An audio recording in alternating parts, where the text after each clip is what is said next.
Hi students, your teacher here, Mr. Sarasinski, with another episode of Algebra 1, Lesson 5.3, Solving Systems of Equations by Elimination. What?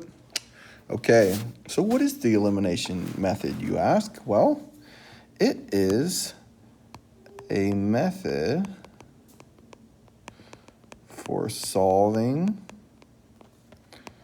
systems of equations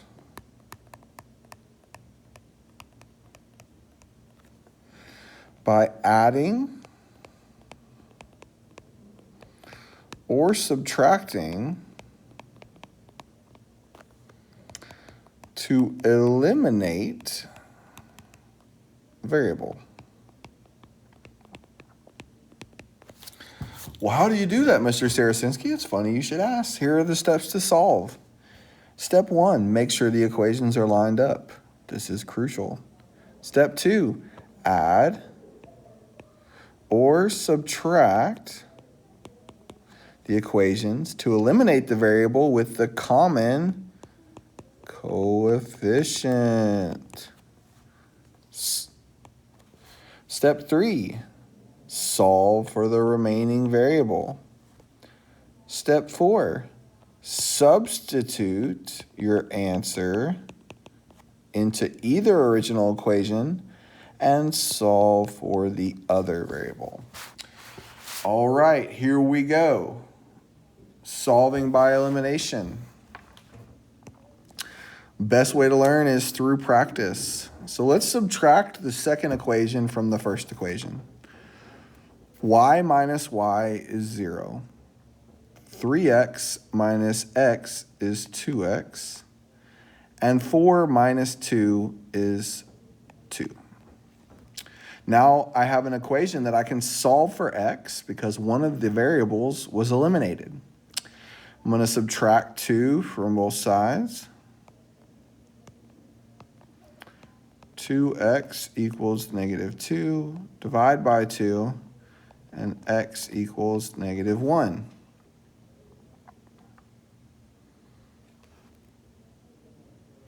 Oh, I made a mistake.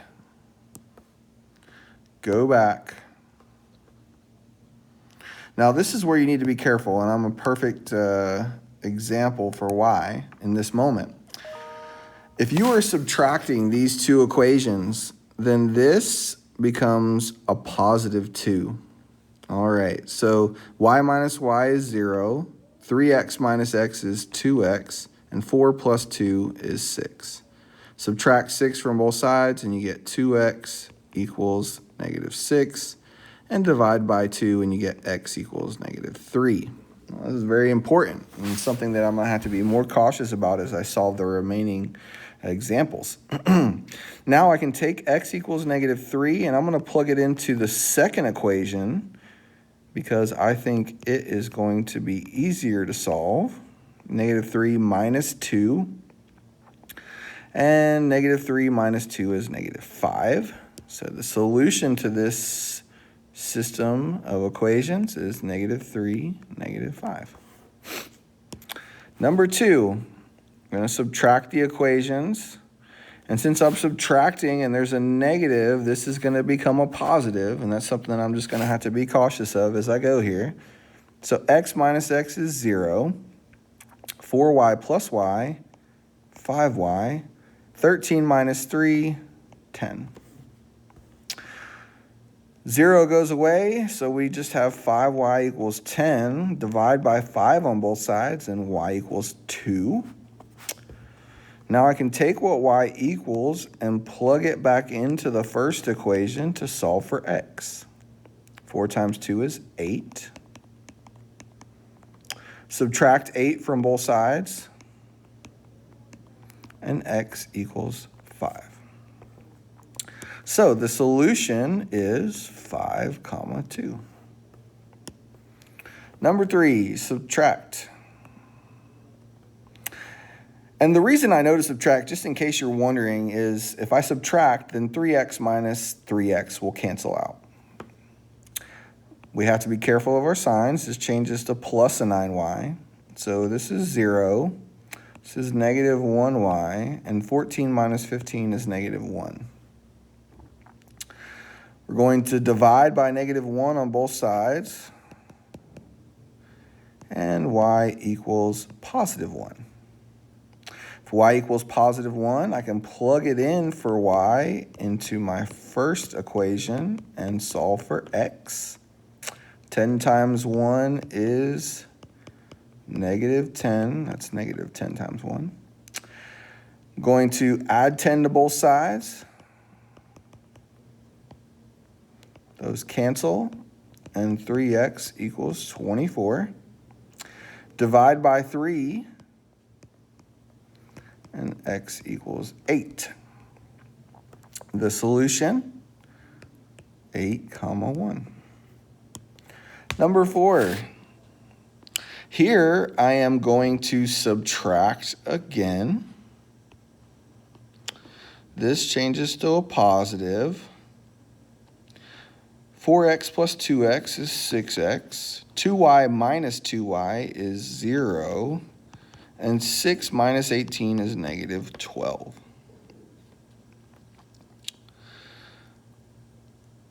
Zero goes away, so we have 6x equals -12. Divide by 6 on both sides, and x equals -2. Once you have what x equals, you can plug it back into the equation. I'm going to use the first equation. 4 times -2 is -8. Bring everything else down. Add 8 to both sides to get rid of it. 2y equals 14. Divide by 2. And y equals 7. The solution to this system of equations is -2, 7. All right, moving along here.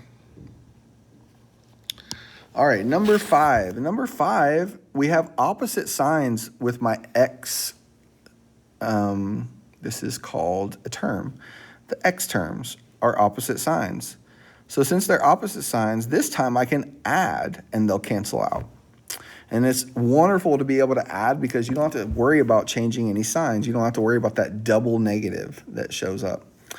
All right, so this is 0. 9y plus 7y is 16y, and 5 plus 11 is 16. The 0 goes away. Divide by 16 on both sides, and y equals 1.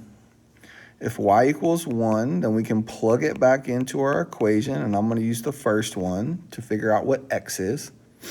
9 times 1 is 9. Subtract 9 from both sides. 5 minus 9 is -4. Divide by 4, and x equals -1. So the solution to my equation is -1, 1. Remember, the x value always comes first in our order pair. Okay, number 6. Same thing, we're going to add because the y terms have opposite signs. So if we add them together, they'll cancel out. 10x plus -2x is 8x. The y's cancel. And 18 plus 6 is 24. The 0 goes away, and 8x equals 24.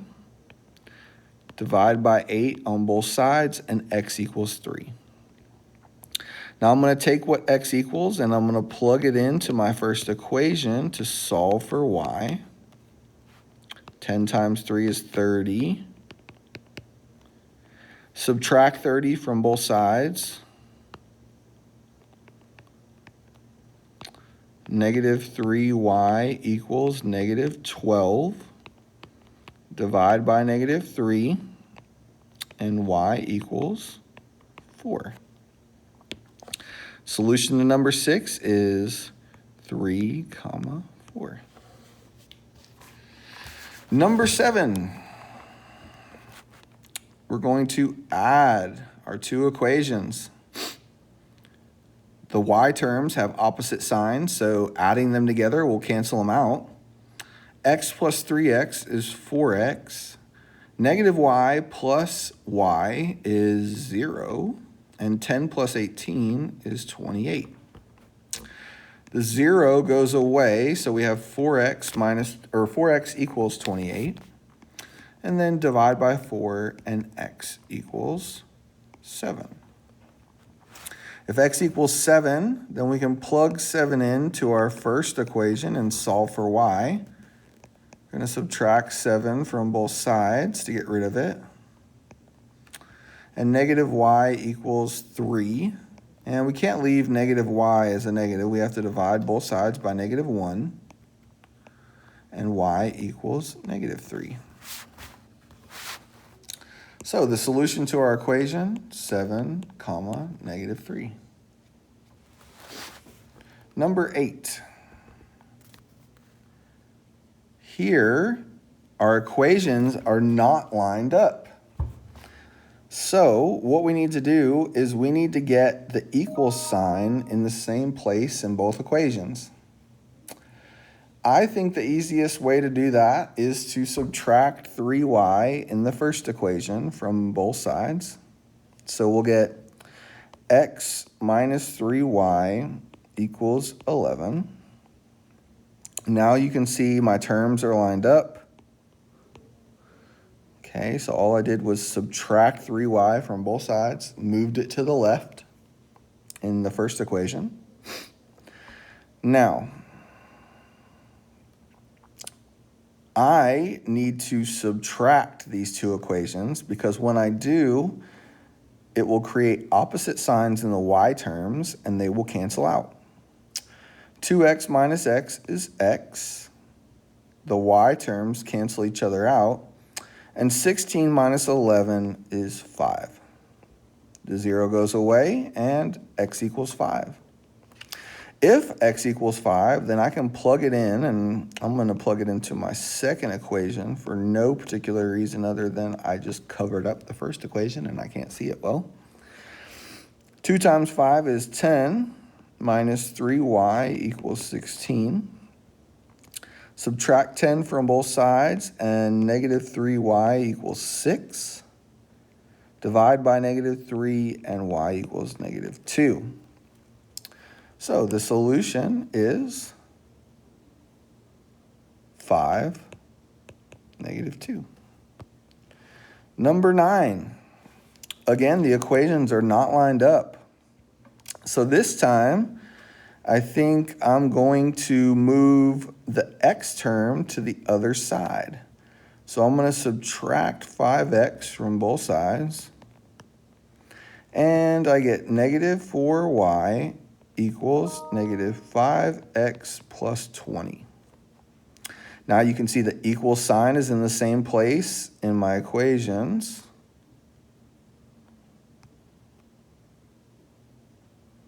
Okay. And since the y terms have opposite signs, I'm going to add these two equations together. So the 4y plus negative 4y is 0. 2x plus negative 5x is negative 3x. And negative 8 plus 20 is 12. Subtract 12 from both sides.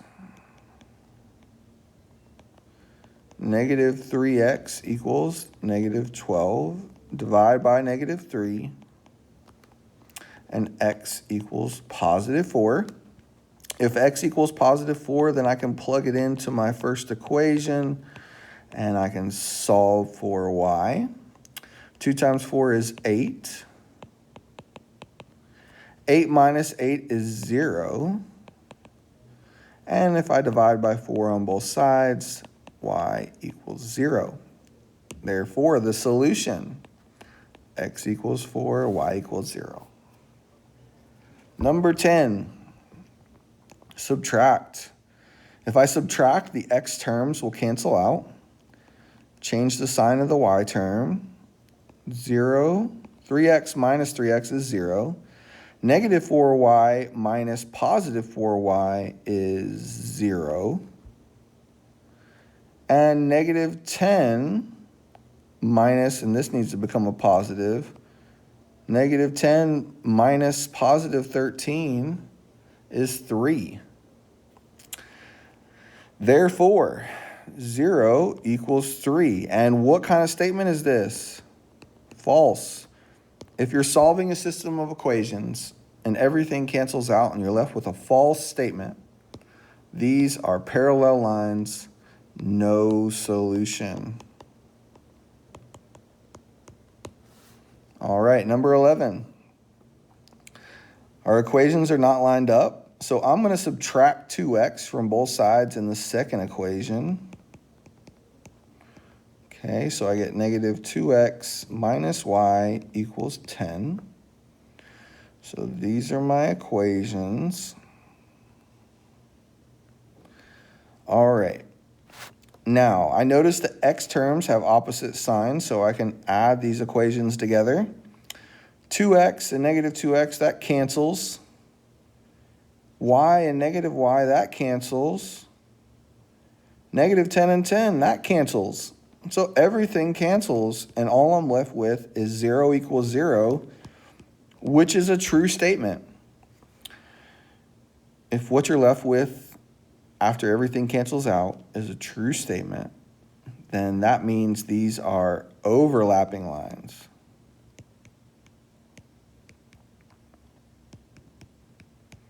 And there are infinite solutions.